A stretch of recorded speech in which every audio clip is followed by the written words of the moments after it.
দর্শক, এই মুহূর্তে আমরা চলে আসছি লাইভে। আমাদের সাথে দুইজন গুণী লোক আছেন, তাদের সাথে সরাসরি আমরা কথা বলবো এবং অনেকগুলো আমরা জানবো। আমরা সরাসরি লাইভে চলে যাচ্ছি। জি ভাইয়া, প্লিজ শুরু করেন। প্রিয় দর্শক, আসসালামু আলাইকুম। আপনারা আমাদের সাথে আছেন, আমি মইনুদ্দিন কাদের। আমরা এখন একটি এপিসোড চালু করছি, সেটা হলো অল্প কথার গল্প। ওয়ান টিভি মিডিয়ার পাশে থাকো। তো ওয়ান টিভি মিডিয়ার পাশে থাকুন, সাবস্ক্রাইব করবেন, লাইক বাটন অবভিয়াসলি দিবেন যদি পছন্দ হয়ে থাকে।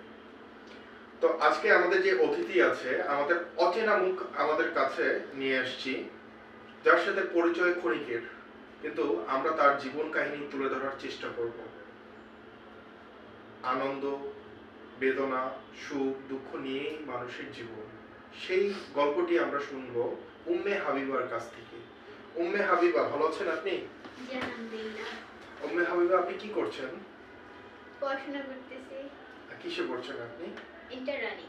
Inter running, that's great. তো পড়াশোনা কেমন লাগে আপনার কাছে? ভালো। এটা ভালো লাগার একটা জিনিস। আচ্ছা, তো ভালো লাগার যেহেতু জিনিস, তো আমরা অতীতে চলে যাই, জি। আপনার স্কুল লাইফ থেকে। তো আপনার স্কুল লাইফটা আপনার কাছে কেমন লেগেছিল? সবচেয়ে best life is school life. Great answer. তো স্কুল লাইফটা গ্রেট কিভাবে আপনি বলছেন, তার কিছু নমুনা বা কিছু কথোপকথন আমাদের একটু তুলে ধরবেন? ওই সময়টার মতো আর সময় হয় না। সবচেয়ে বেস্ট সময় হলো স্কুল লাইফে। ওটা আমি খুব মিস করি।